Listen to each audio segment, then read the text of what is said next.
Hello guys, फेरि पनि welcome छ मेरो ब्लगमा। आज चाहिँ हामी चाहिँ मेरो साथीको बर्थडे मनाउने भन्दै हुनुहुन्छ, त्यसैले बर्थडेको लागि चाहिँ हामी चाहिँ अलिअलि सामानहरू लिनको लागि चाहिँ मार्केट जाँदैछौँ।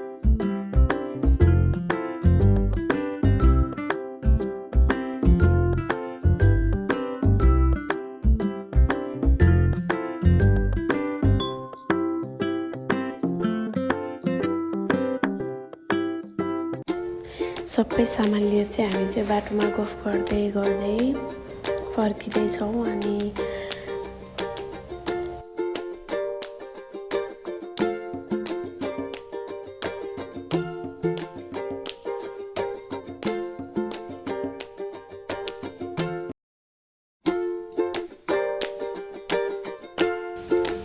फाइनली हिजो ल्याएको हामीले रोटीको लागि चाहिँ पिठोहरू चाहिँ भिजाएर हिजो मिक्स गरेका थियौँ। अनि भिजाएर चाहिँ रेडी पार्यौँ। अनि अब माथि दिदीलाई लगेर दिदीले चाहिँ सेल रेडी गरिदिँदै हुनुहुन्छ। अनि त्यही भएर म चाहिँ दिदी भएको ठाउँमा पनि गएको थिएँ एकछिन माथि।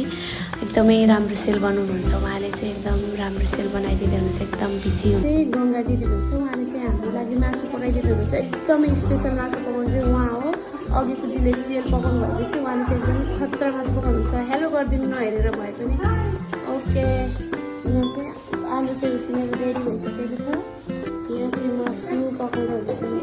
मासु एकदमै धेरै भएर अब कतिखेर पाक्छ थाहा छैन।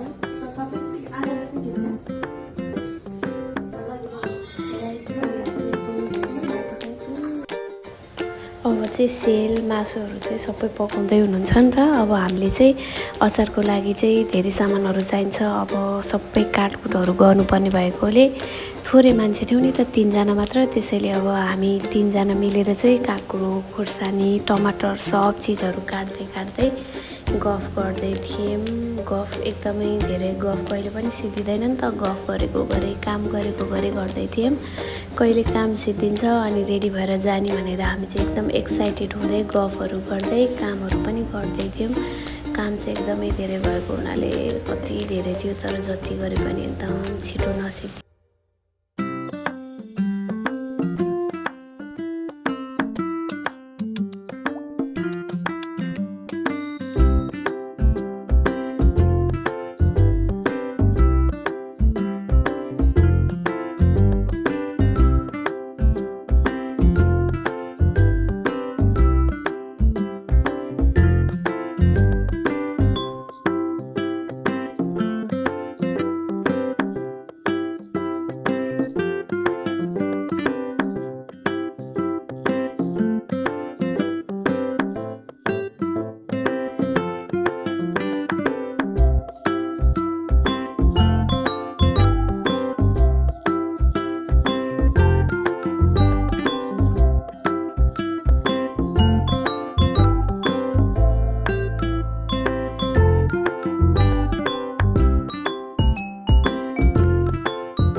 सबै काम सिद्धियो। सपना चाहिँ एकदमै खुसीले नाचिराखी चाहिँ, उसलाई चाहिँ एकदम रमाइलो लाग्यो। काम सिद्धियो, रेडी हुने भनेर एकदम खुसी भए।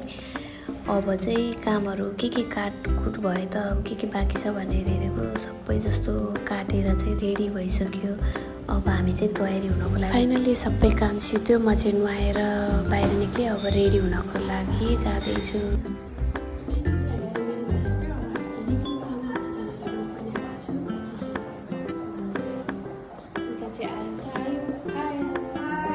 ग्राफ कुर्दा हैरान भएको थियो। अनि त्यतिन्जेलसम्म चाहिँ टिकटक बनायो। ग्राफ चाहिँ आइपुग्यो। अब चाहिँ हामी ग्राफ चढेर जाँदैछौँ। सबैजना ग्राफमा चढ्नको लागि जाँदैछौँ। अब ग्राफ चढेर जान्छौँ।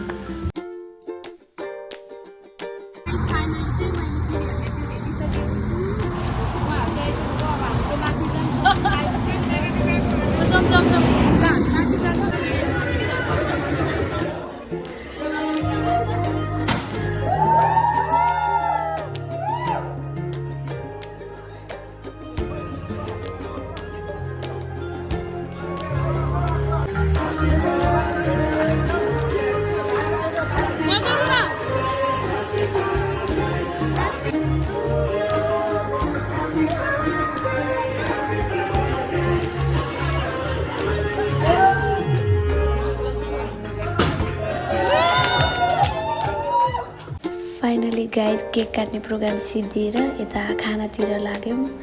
दिदीहरू चाहिँ खाना खाँदै हुनुहुन्छ अनि म चाहिँ यहाँ एकछिन भिडियो बनाउनु पर्यो भनेर यताउता घुमेर भिडियो बनाउँदैछु। सबैजना एकदमै इन्जोय गर्दै हुनुहुन्छ, उहाँहरू पनि एकदमै खुसी हुनुहुन्छ, इन्जोय गर्दै हुनुहुन्छ, एकदम धेरै रमाइलो भयो भनेर गफ पनि गर्दै हुनुहुन्छ। म चाहिँ घुम्दैछु भिडियो पनि बनाउँदैछु अनि यहाँ साथीहरू चाहिँ तयारी गर्दै हुनुहुन्छ। अझ सबैजनालाई दिइसकेको थिएन, दिँदै हुनुहुन्थ्यो अनि तयारी पनि गर्दै हुनुहुन्थ्यो।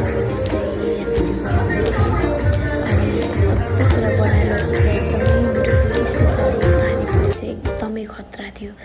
पानीपुरी चाहिँ सबभन्दा धेरै खायो, एकदमै धेरै मिठो थियो। घरमै बनाएर लगेको एकदमै स्पेसल पानीपुरी थियो। अचारहरू पनि सबै कुराहरू मिठो थियो, तर पानीपुरी चाहिँ एकदमै धेरै स्पेसल थियो, एकदमै धेरै मिठो लाग्यो। सबैजना चाहिँ अब सबैलाई दिएर चाहिँ हामी पनि खाने भनेर कुरा गर्दैछौँ। दिदी चाहिँ खाँदै हुनुहुन्छ, सबैजना पस्किँदै हुनुहुन्छ, रमाइलो गर्दै हुनुहुन्छ, गफ पनि गर्दै हुनुहुन्छ।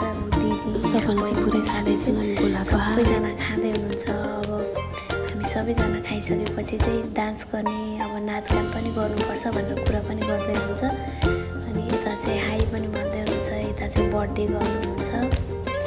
अब चाहिँ नाचौँ है भन्नुभयो सबैजनाले। ल एकछिन नाचौँ भनेर हामी चाहिँ सबैजना नाच्दैछौँ।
फाइनली गाइज बर्थडे पार्टी चाहिँ सिद्धियो। एकदमै धेरै इन्जोय गऱ्यौँ, एकदमै धेरै रमाइलो भयो। अब चाहिँ सबैजना जानको लागि तयारी गर्दै हुनुहुन्छ। म चाहिँ छोटो भिडियो बनाउँछु है भनेर यहाँ भिडियो बनाउँदैछु। अब हामी जान्छौँ, बाई बाई।